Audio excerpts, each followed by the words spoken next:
नमस्कार, battle of Bengal में आप सभी का स्वागत है। आपके साथ मैं हूं खुशबू। ममता बनर्जी ने केंद्र सरकार को खुली चुनौती दी है। उन्होंने कहा है कि केंद्र में हिम्मत है तो वो बंगाल में राष्ट्रपति शासन लगाकर दिखाए। वहीं अमित शाह 19 तारीख को पश्चिम बंगाल आने वाले हैं और अब ऐसी खबर है कि वो किसान और बाउल गाइड के घर पर खाना खाएंगे। और एक और भी खबर आ रही है कि शुभेंदु अधिकारी 18 दिसंबर को बीजेपी का हाथ थाम सकते हैं अमित शाह की मौजूदगी में। इन्हीं सब विषयों पर चर्चा के लिए हमारे साथ स्टूडियो में मौजूद हैं कैपिटल टीवी के editor in chief doctor Manish Kumar. Doctor साहब, बहुत बहुत स्वागत है। धन्यवाद। डॉक्टर साहब, अब तो ओपन चैलेंज कर दिया है ममता बनर्जी ने केंद्र सरकार को, ये जानकर भी कि ममता कुछ नहीं कर पाएंगी अगर केंद्र एक बार एक्शन लेने की सोच ले, तो उन्होंने कहा है कि राष्ट्रपति शासन लगाकर दिखाए बंगाल में केंद्र सरकार। देखिए, ममता बनर्जी वो चीखती चिल्लाती हैं, लेकिन बहुत सुलझी हुई नेता है और उनको ये बात मालूम है अच्छी तरीके से कि ये जो चैलेंज वो जो दे रही हैं वो चैलेंज बीजेपी स्वीकार नहीं करेगी, और इसलिए वो चैलेंज दिया जा रहा है कि हिम्मत है तो राष्ट्रपति शासन लागू करके दिखाओ। और राष्ट्रपति शासन अगर लागू कर दिया जाता है तो ये छाती पीट पीट करके वो हर जगह बोलेंगे, देखिए हमारी सरकार को गिरा दिया। हर जगह जो है वो रोएंगी। और बीजेपी ये मौका देना नहीं चाहती कि भाई आपको एक मौका दिया जाए कि आप एक सिंपैथी क्रिएट कर सके जनता के बीच, वोटर्स के बीच, इसीलिए ये उठा पटक चल रहा है। लेकिन बीजेपी में भी कोई राहुल गांधी तो है नहीं, यहाँ सब मंझे हुए खिलाड़ी हैं।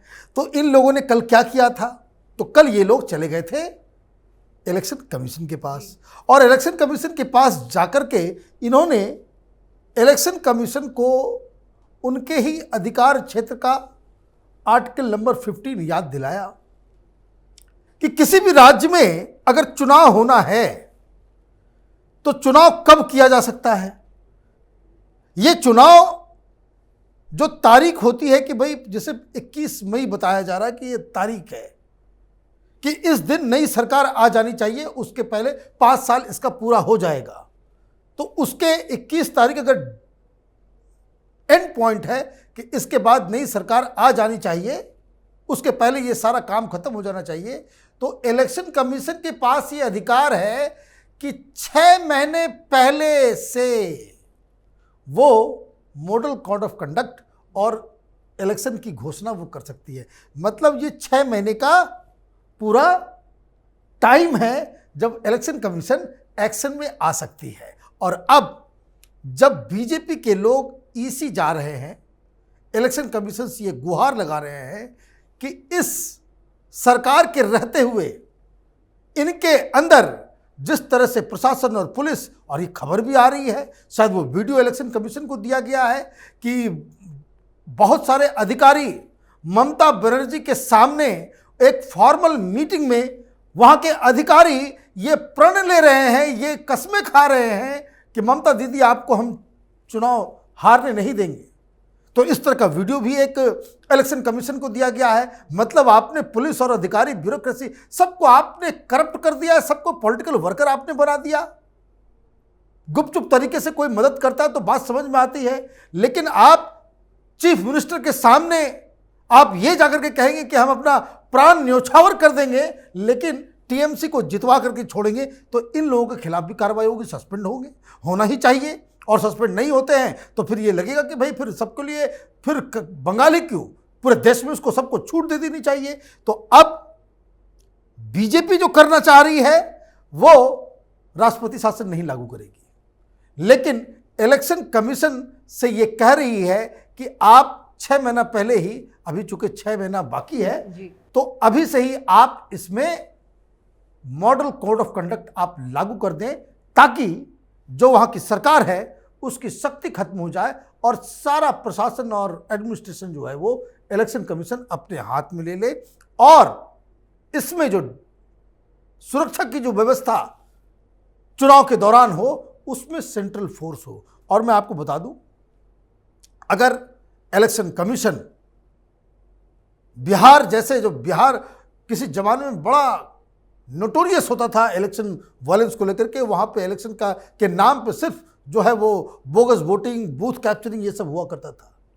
लेकिन एक अधिकारी राव साहब आए थे और उन्होंने अकेले ही इस सारी बीमारियों को खत्म कर दिया। अब सवाल यही है कि क्या इलेक्शन कमीशन इस तरह का चुनौती लेने को तैयार है? क्या बंगाल में अगर ये होता है तो बीजेपी के लिए सांप भी मर जाएगा और डंडा भी नहीं टूटेगा, और ममता बनर्जी के लिए दिक्कत ये हो जाएगी, ये चिलचिलाते रह जाएंगी, ये चीखते रह जाएंगी कि भाई यहाँ पे राष्ट्रपति शासन लगा दो। लेकिन for all practical purposes EC बिल्कुल केंद्रीय बल के जरिए, बाहर से लाए गए एडमिनिस्ट्रेटर्स के जरिए ये सारी चीज़ को कंडक्ट करा लेगी। तो ये रगड़ा चल रहा है, और इस बीच जब 4-5 लोगों के खिलाफ जिस तरीके से गृह मंत्री नाराज़ हैं, उनको सस्पेंशन की बात की जा रही है, उनको सस्पेंड किया जाएगा, तो बहुत सारी चीज़ें ग्राउंड में बंगाल में बदलेंगी। जी, और जिस तरीके से डॉक्टर साहब जो अमित शाह हैं वो 19 तारीख को आने वाले हैं पश्चिम बंगाल, और वहाँ पर वो खाना खाएंगे किसान और बाउल गायक के घर पर। जब उन्होंने पिछली बार आए थे जब वो, तो उन्होंने मथुआ के घर पर खाना खाया था, तब तो ममता ने इतना ज़्यादा बवाल मचाया था। तो अब क्या करेंगी ममता दीदी? देखिए, ममता बनर्जी के लिए ये जो अमित शाह का ये जो दौरा 2 दिन का होने वाला है, वो 2 दिन ममता बनर्जी के लिए बहुत ही महंगा साबित होने वाला है। जी। क्योंकि अमित शाह कोई हल्के फुल्के राजनेता नहीं है। संगठन कैसे मजबूत किया जाता है, कार्यकर्ताओं में कैसे ऊर्जा भरी जाती है और विपक्षी को कैसे धाराशायी किया जाता है, इसके वो सबसे नंबर 1 खिलाड़ी हैं और बड़े ही एग्रेसिव हैं। अभी कुछ दिन पहले क्या हुआ कि भारतीय जनता पार्टी का अध्यक्ष ही वहाँ से पिट के आ गया, उसके काफिले पे जो है पत्थरबाजी हुई, सब कुछ हुआ, और इसके बाद अमित शाह जा रहे हैं। तो पहला चीज़ वो जो करने वाले हैं वो ये कि जो सबसे ममता बनर्जी के बाद जो सबसे बड़ा ग्राउंड का लीडर था शुवेंदु अधिकारी, उसको भारतीय जनता पार्टी में अपने प्रेजेंस में उसको सदस्यता दिलवाएंगे। जी। और शुवेंदु अधिकारी अकेले नहीं आने वाले हैं कि टीएमसी के कई और सारे लीडर्स अमित शाह के सामने पार्टी वो ज्वाइन करेंगे। एक तो ये समझिए कि ये खबर ममता बनर्जी के लिए बहुत ही घातक होने वाला है, क्योंकि ग्राउंड में शुवेंदु अधिकारी का एक बहुत बड़ा होल्ड है।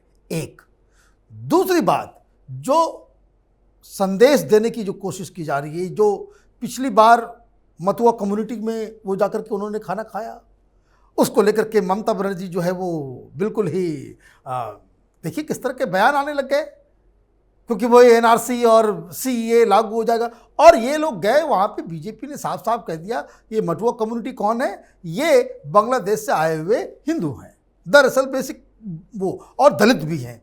तो उनको अभी तक जो है वो सिटीजनशिप वो नहीं मिला हुआ था, वो अधिकार नहीं मिले हुए थे। अमित शाह साफ साफ कह रहे हैं हमारी सरकार आएगी और आपको, जैसे सीए के जरिए उन लोगों को तो अधिकार मिल ही रहा है, तो और एनआरसी करके वो बाकी जितने इलीगल माइग्रेंट्स जो बांग्लादेशी मुसलमान वहाँ पे फंसे हुए हैं उनको बाहर निकालने का काम किया जाएगा, ये बीजेपी साफ साफ कह रही है। तो ममता बनर्जी को इससे प्रॉब्लम हुआ, तो ये जाकर के वो मटुआ कम्युनिटी में जाकर के वापस भी गई, वहाँ जाकर के कह रही है कि नहीं सब तो ऑलरेडी सिटीजन है। अरे भाई कैसे सिटीजन है, आप इस तरह की झूठी बात कर। अब ममता बनर्जी का दूसरा प्लैंक है कि आउटसाइडर हैं, यहाँ के कल्चर को नहीं जानते, ये सारा चीज़ को नहीं जानते। अब बॉल गान करने वाले लोग जो है ये भी नाविक किस्म के लोग हैं, लोअर स्ट्राटा में आते हैं, दलितों में इनकी गिनती होती है। तो उसमें अब जाकर के अब आप देखिए बीजेपी की स्ट्रेटजी क्या है।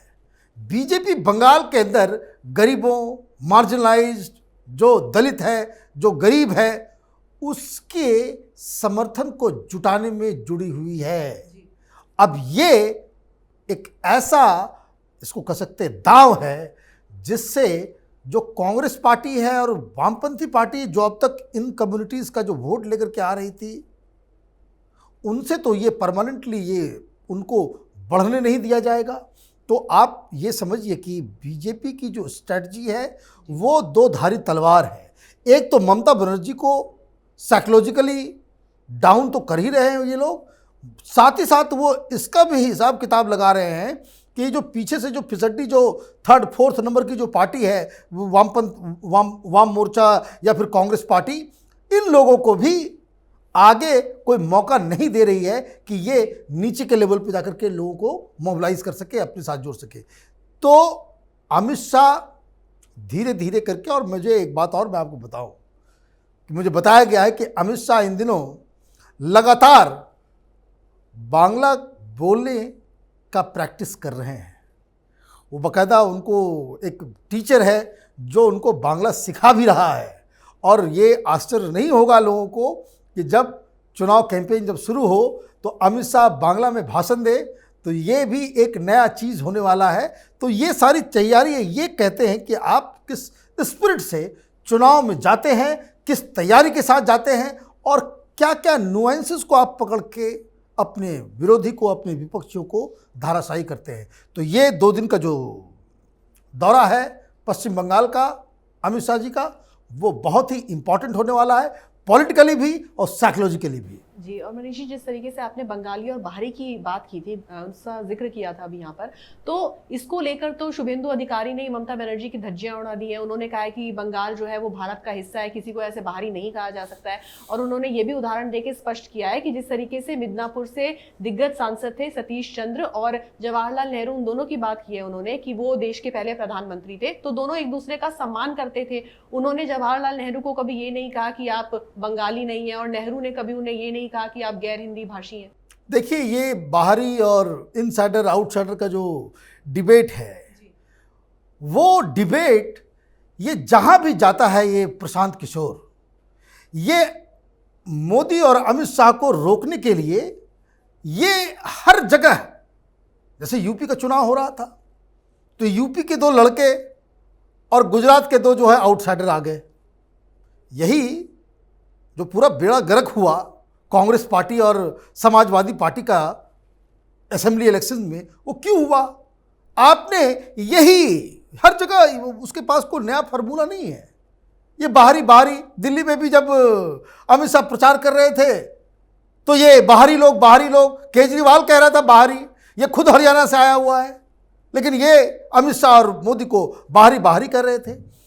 तो ये जो शुभेंदु अधिकारी इस मसले को जो उठा रहे हैं, वो दरअसल 2 धारी तलवार है। एक तो ममता बनर्जी के ऊपर भी अटैक हो ही रहा है, लेकिन ये जो दिमाग पीछे से दे रहा है, जिसकी वजह से तृणमूल कांग्रेस के अंदर में इतना रोष आया है, लोग नाराज हैं, वो दरअसल अटैक किशोर के ऊपर भी है, प्रशांत किशोर के ऊपर भी वो अटैक है। अब एक तो भाषणबाजी चल ही रहा है, खबर ये आ रही है कि शुभेंदु अधिकारी के जितने भी दफ्तर, जो ऑफिसेज अलग अलग इलाकों में जो खोले गए हैं, उसको भगवा रंग से रंगा भी जा रहा है।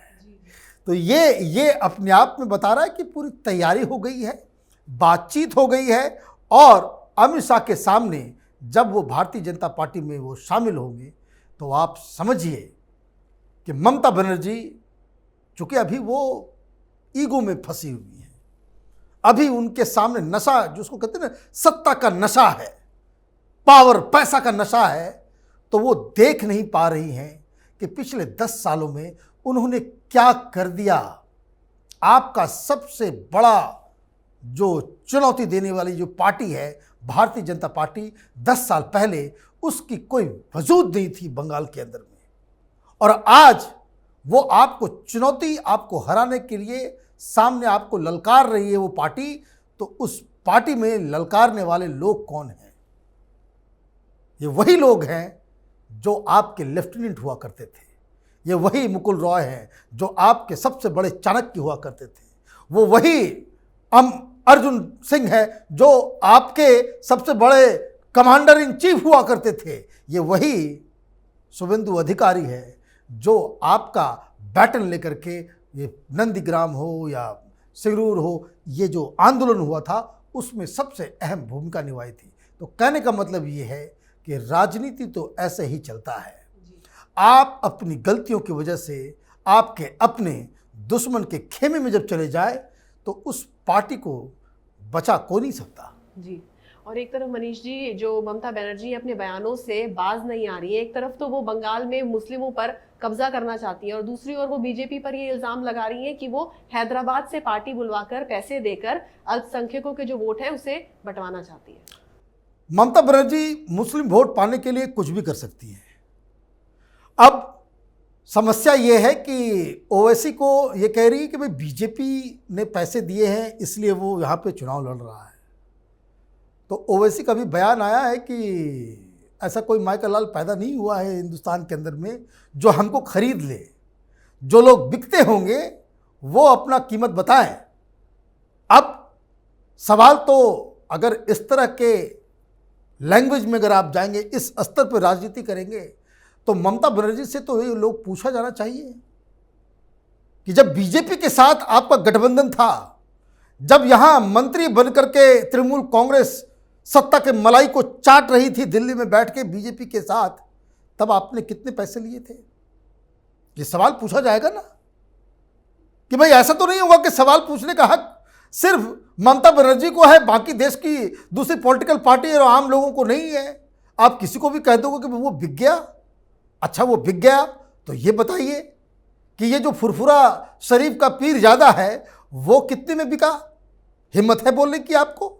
वो भी तो पार्टी बना रहा है और आने वाले दिनों में उसका गठबंधन भी हो सकता है ओवैसी की पार्टी से। तब आपकी हिम्मत पड़ेगी बोलने की कि जो फुरफुरा नवाज जो है, जो फुरफुरा शरीफ का जो पीर ज़्यादा है, जो पार्टी बना रहा है, वो बीजेपी से पैसे लेकर के वो पार्टी बना रहा है। तब तो आपकी पूरी राजनीति, पूरी हेकड़ी जो है वो पता नहीं अचानक से वो गायब हो जाएगी। लेकिन ये बिहार चुनाव में या हर जगह ओवैसी चुनाव लड़ते हैं तो वो एक डेंट मारने का इसका मतलब, अगर इसको समझना है तो ये समझ लीजिए कि ये लगातार पिछले एक सप्ताह में 4 बार ओवैसी का नाम आ चुका ममता बनर्जी के भाषण में, जो हेडलाइन बन चुका, सुर्खियों में आ चुका। तो इसका एक ही संकेत है कि ओवैसी अगर बंगाल में चुनाव लड़ते हैं तो ममता बनर्जी को नुकसान होने वाला है। अदरवाइज लगातार ममता बनर्जी ओवैसी के बारे में इतना ध्यान नहीं देती, इतना बयान नहीं देती। मनीष जी, बहुत बहुत शुक्रिया तमाम जानकारी के लिए। धन्यवाद। तो जब पीएम मोदी ने मन की बात में बंगाली की एक पंक्ति बोली थी, उस वक्त ममता बनर्जी इतनी सकपका गई थी। लेकिन जिस तरीके से डॉक्टर मनीष ने बताया कि अमित शाह इन दिनों बंगाली सीख रहे हैं और हो सकता है कि वो आने वाले दिनों में बंगाली में भाषण दे, तो शायद ममता बनर्जी एक और वीडियो बनाएंगी और उनका दोबारा से सोशल मीडिया पर मजाक उड़ेगा। अगर आपको हमारा ये वीडियो पसंद आया तो इसे लाइक करें, शेयर करें और कैपिटल टीवी को सब्सक्राइब करें। नमस्कार।